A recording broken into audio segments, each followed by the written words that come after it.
Bonjour à tous, je suis très heureux de vous retrouver pour ouvrir avec vous la bonne parole de Dieu.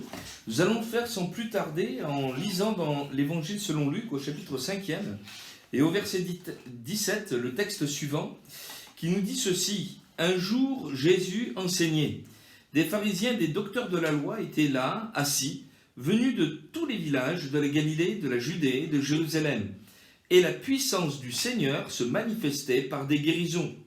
Et voici des gens portant sur un lit un homme qui était paralytique cherchaient à le faire entrer, à le placer sous ses regards. Comme ils ne savaient par où l'introduire à cause de la foule, ils montèrent sur le toit et ils le descendirent par une ouverture avec son lit au milieu de l'assemblée devant Jésus.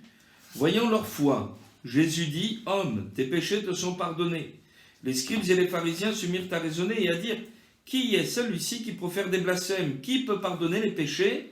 Si ce n'est Dieu seul. » Jésus, connaissant leurs pensées, prit la parole et leur dit « Quelle pensée avez-vous dans vos cœurs?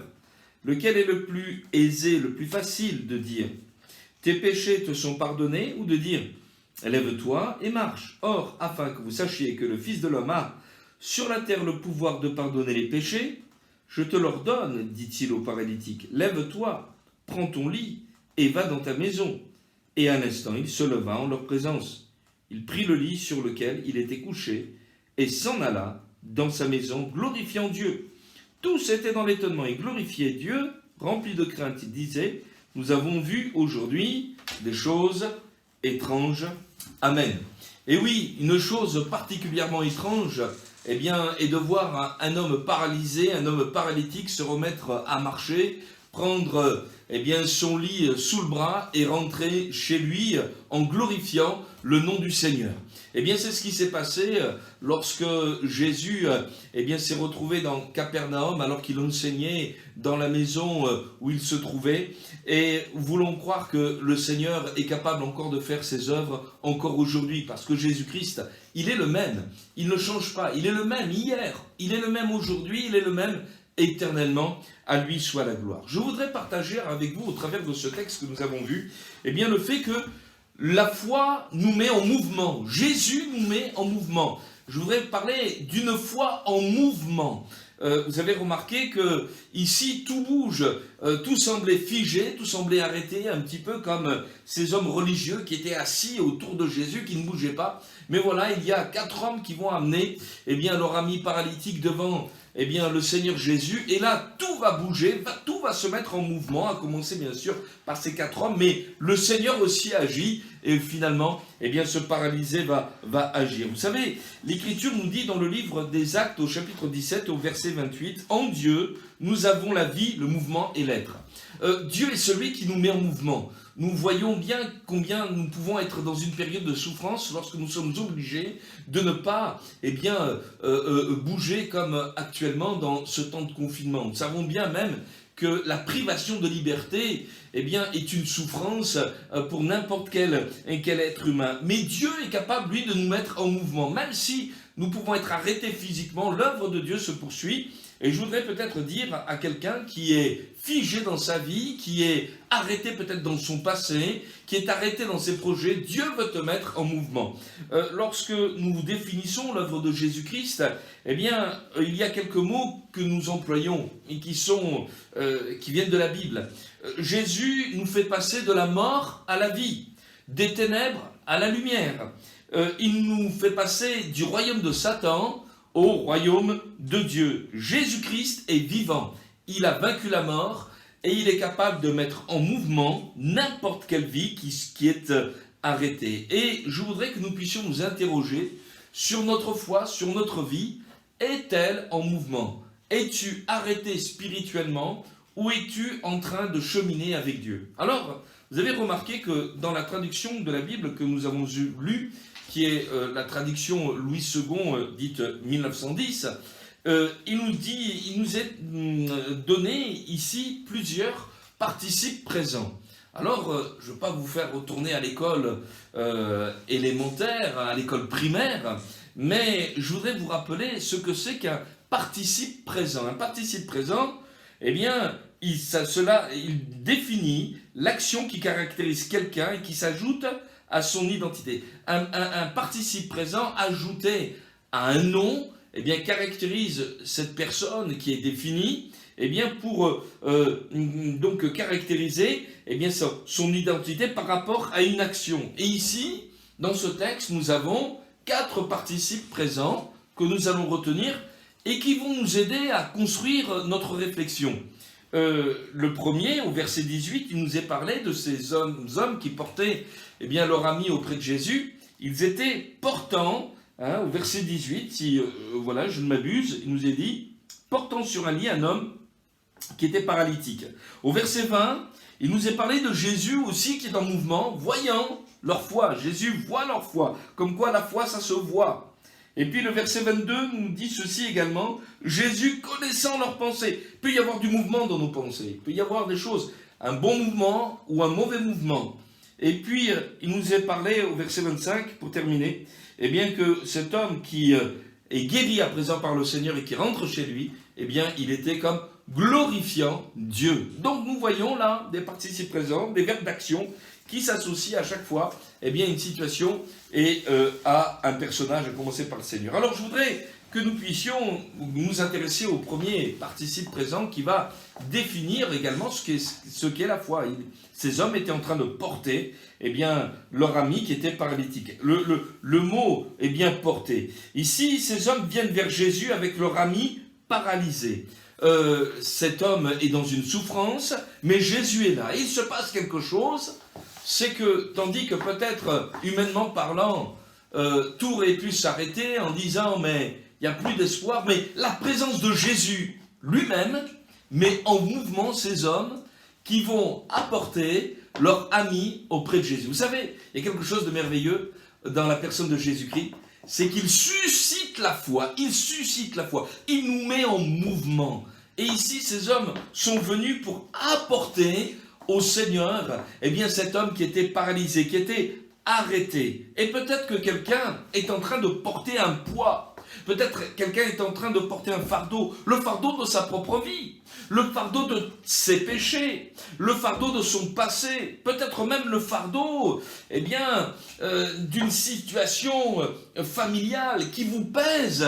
Peut-être est-ce le fardeau même, comme pour cet homme-là, eh bien, d'une maladie eh bien, qui pèse sur votre vie. Je voudrais vous dire ceci, c'est que Jésus a dit ceci dans Matthieu au chapitre 11 au verset 28, « Venez à moi, vous tous qui êtes fatigués et chargés, et je vous donnerai le repos. » L'apôtre Pierre, qui a été témoin oculaire des œuvres de Jésus-Christ, pourra dire ceci dans sa première épître au chapitre 5 et au verset 7, « Déchargez-vous sur lui de tous vos soucis, car lui-même prend soin de vous. » Et puis, enfin, dans le livre du prophète Ésaïe au chapitre 53 au verset 4, il nous est dit, « Il a porté nos souffrances, il s'est chargé de nos douleurs. » Donc nous avons à 3 reprises, et bien que ce soit dans la bouche du Seigneur lui-même, dans Matthieu 11, 28, dans la bouche eh bien, de l'apôtre Pierre ou dans la bouche du prophète Ésaïe,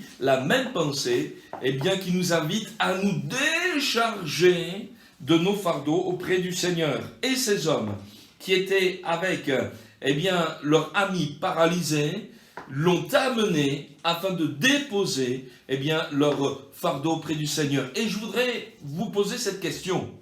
Est-ce que votre foi est celle qui porte les situations compliquées pour s'en décharger auprès de Jésus? Croyez-vous que Jésus soit capable de prendre en main votre situation? Croyez-vous que Jésus soit capable eh bien, de vous porter, de porter votre fardeau, de changer votre vie?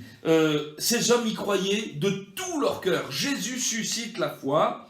À la croix du Calvaire, Jésus a porté nos péchés, il a porté nos iniquités, mais il a également porté nos maladies.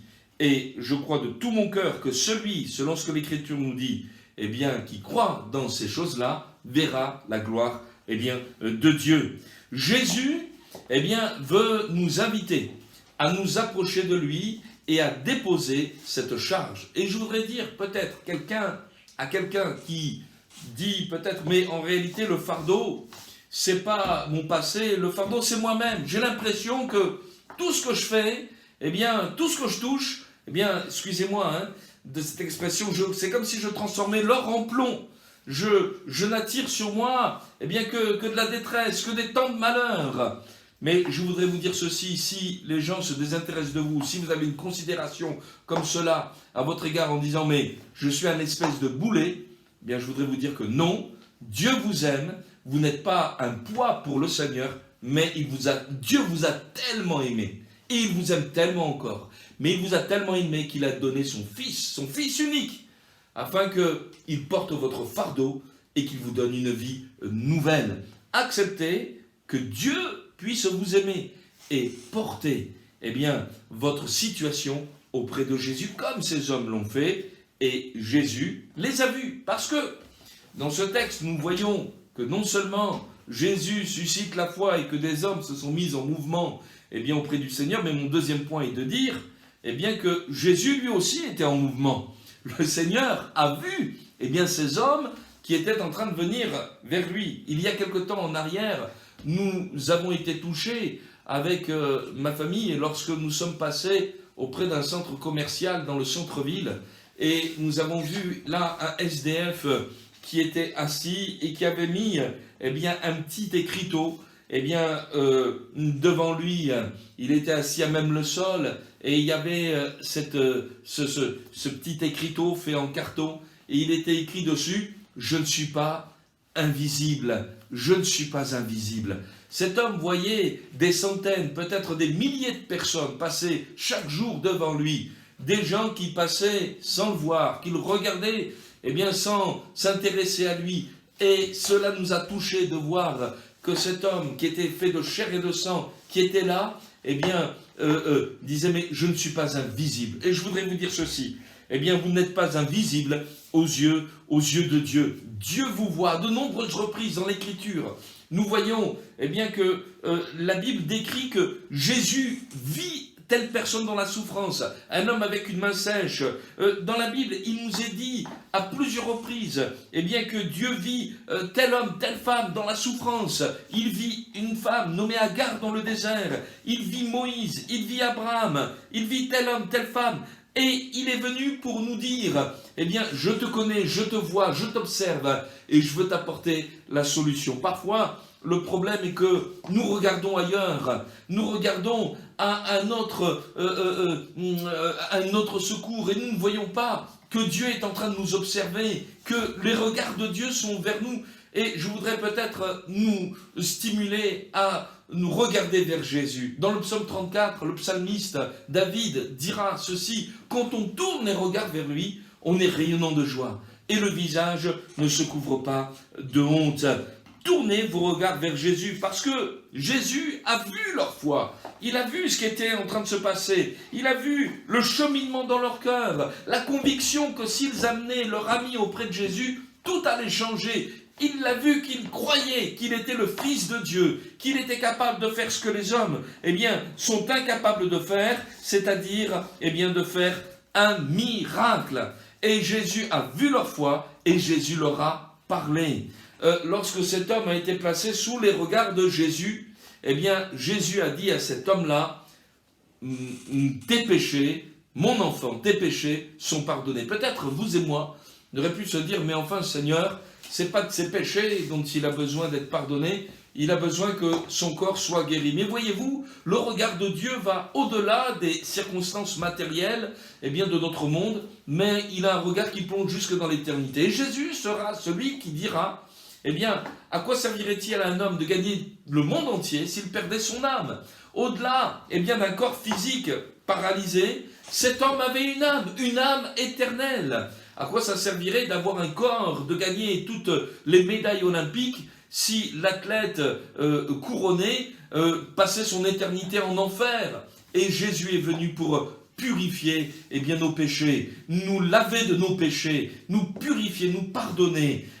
Et peut-être, je voudrais dire à quelqu'un qui écoute ce message, eh bien, ce n'est pas ta situation professionnelle qui te paralyse, ce n'est pas ton voisin ou ta voisine du dessus ou du dessous, je ne sais, ce n'est pas eh bien, les circonstances même du confinement actuel qui sont véritablement ton problème. Ton problème, eh bien c'est que tu n'as pas fait la paix avec Dieu. Ton problème, c'est que tu as besoin de réaliser l'amour de Dieu et d'être libéré de ses entraves. Jésus est capable de briser la chaîne du péché, la chaîne du diable, pour faire de toi un homme libre. Alléluia. Et cet homme, tout paralysé qu'il était, avait besoin d'entendre cette voix, eh bien, du Seigneur, tes péchés sont pardonnés, c'est fait, je t'aime tel que tu es, malgré tes péchés, malgré tout ce que tu as accompli, mais maintenant je te lave, maintenant je te purifie, et tu as la vie éternelle. Alléluia, ça serait dommage, eh bien, de minimiser l'œuvre de Dieu, et de dire que la seule chose qui vaut pour un être humain,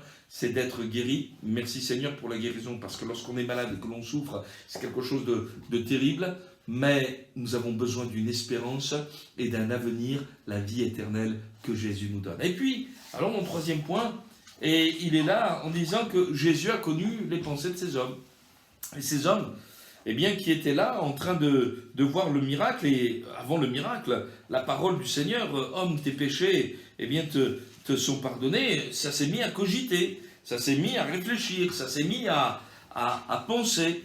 Et là aussi, il y a du mouvement dans nos pensées. Parfois, on n'arrive pas à s'endormir la nuit. Parfois, on est réveillé par ses propres pensées. Et on ne les quitte pas, on s'endort avec, on se lève avec, on dort avec. Et c'est en mouvement, il y a une réflexion qui est là. Et puis, il y avoir des mauvaises pensées, puis des bonnes pensées. Et là, eh bien, c'était des mauvaises pensées parce que ces hommes, les scribes, les pharisiens, qui étaient des gens qui étaient habitués à raisonner, vont dire au sujet de Jésus, mais qui est celui-ci qui profère des blasphèmes? Qui peut pardonner les péchés si ce n'est Dieu seul? Eh oui. Et d'une certaine manière, on peut les comprendre, ces hommes-là. Parce qu'ils avaient appris eh bien, que seul Dieu est capable de pardonner les péchés. D'ailleurs, si je lis, tout à l'heure nous avons cité le prophète Ésaïe, mais je vais reprendre ce prophète bien-aimé. Dans le chapitre 55 et au verset 7 du livre du prophète Ésaïe, il nous est dit ceci, que le méchant abandonne sa voie et l'homme d'iniquité ses pensées, qu'il retourne à l'Éternel qui aura pitié de lui, à notre Dieu qui ne se lasse pas de pardonner. Oui, c'est vrai, la Bible nous parle eh bien, de Dieu qui pardonne, et Dieu qui pardonne eh bien, les péchés. Et je me mets à leur place, ils voient un homme relativement jeune, 30 ans, Jésus de Nazareth, eh bien, qui prêche et qui parle à cet homme eh bien, du pardon de ses péchés. Mais je voudrais vous dire, c'est là où eh bien, leurs pensées ne vont plus, c'est qu'ils n'ont pas réalisé que pour que les péchés soient pardonnés, il fallait que la dette des péchés soit payée. Et ça, pourtant, ils le savaient, parce que les Juifs de cette époque-là savaient très bien qu'au temple, à Jérusalem, on immolait des agneaux, on immolait eh bien, toutes sortes d'animaux pour que le sang coule et que l'expiation des péchés soit faite, qu'il y ait une rédemption eh bien, du pécheur au travers de ces sacrifices. Et ils savaient très bien que le sacrifice de ces animaux était impuissant pour laver et purifier de tout péché, parce qu'on était sans cesse en train de les renouveler et de les répéter. S'ils avaient été suffisants, eh bien, un seul aurait suffi une fois pour toutes, mais non, on était obligé de répéter. Eh bien, c'est pour cela que lorsque Jésus commence son ministère, le prophète Jean-Baptiste dira en le voyant, « Voici l'agneau de Dieu qui ôte le péché du monde. » Celui qui est venu pour nous sauver, pour accomplir le sacrifice salvateur, le sacrifice qui nous rachète, la rédemption finale, à la croix du Calvaire, Jésus a dit « Tout est accompli ». Il a pu prononcer ces paroles « Père, pardonne-leur car ils ne savent ce qu'ils font. » Il a payé ma dette, il a payé ta dette, afin que tu ne périsses pas, mais que tu aies la vie éternelle. Et tous ces raisonnements faux qui annoncent que Jésus est un simple prophète, un personnage historique, un guérisseur, on a même entendu toutes sortes de choses abracadabrantesques, eh bien je voudrais vous dire qu'il faut les mettre de côté. Ce sont des pensées humaines, charnelles, voire même diaboliques. Nous avons besoin de revenir à ce que l'Écriture enseigne. Jésus est le Fils de Dieu. Dieu fait homme. Non pas que Dieu soit un homme, mais Dieu venu dans une chair, dans un corps d'homme, pour mourir à notre place et pour donner sa vie. Mais la mort n'a pas pu le retenir. Il est sans péché. Il est ressuscité d'entre les morts. Il vit à jamais et il s'adresse à toi. Veux-tu porter ta vie auprès du Seigneur? Veux-tu, eh bien, le connaître? Eh bien, non pas avec une pensée humaine, charnelle, mais avec une pensée régénérée, eh bien, par le Saint-Esprit. Veux-tu, eh bien, t'approcher de lui, tel que Jésus veut te voir s'approcher, eh bien, avec foi. Alors, si dans ton cœur tu le crois, si dans ton cœur tu veux porter, tu veux voir, tu veux connaître, eh bien, tu vas vivre eh bien, ce que cet homme eh bien, a pu vivre, c'est-à-dire le miracle eh bien, qui vient de Dieu. Et c'est ça qui est merveilleux. Cet homme est reparti, c'est mon 4e point, il est reparti eh bien, de la présence de Jésus, il est rentré chez lui en glorifiant Dieu. Tout à l'heure, je l'ai cité, mais dans l'évangile selon Jean, au chapitre 11 et au verset 40, il nous est dit ceci, « Si tu crois, tu verras la gloire de Dieu. » Et cet homme, il a cru. On l'a amené auprès de Jésus, il a entendu les paroles, mais il a entendu aussi un ordre de Jésus. Et cet ordre, c'était celui-ci. Je le répète. Je te l'ordonne, c'est un ordre, je te l'ordonne, dit-il au paralytique. Lève-toi, prends ton lit et va dans ta maison. Cet homme était paralysé, mais il a obéi à l'ordre que le Seigneur lui donnait. Humainement, c'était impossible. Peut-être que vous êtes en train de dire, mais qu'est-ce que c'est que cette histoire? Oui, mais c'est Jésus qui parle. Et lorsque Jésus donne des ordres, ça veut dire, mais crois que, voilà, je te donne la victoire. Et je voudrais dire ceci, mais croyez que Jésus est venu pour triompher des œuvres du diable. Peut-être que quelqu'un est paralysé dans ses pensées parce qu'il a touché à de l'occultisme. Et les ténèbres sont entrées dans sa vie, et c'est cauchemar sur cauchemar, des flashs qui vous paralysent, qui vous empêchent de vivre. Peut-être, eh bien, une vie de péché vous a complètement paralysé. Vous vivez avec un poids de culpabilité qui vous écrase, et la mort vous fait peur. Peut-être y a-t-il toutes sortes d'autres situations, mais Jésus dit, je te l'ordonne, lève-toi, crois, soumets-toi à celui qui t'appelle, fais de Jésus ton roi, fais de Jésus ton Seigneur, et si tu crois, si tu t'humilies, si tu te repens, tu verras la gloire de Dieu. Et cet homme s'est levé, il s'est mis debout. Vous voyez, c'est ça qui est extraordinaire.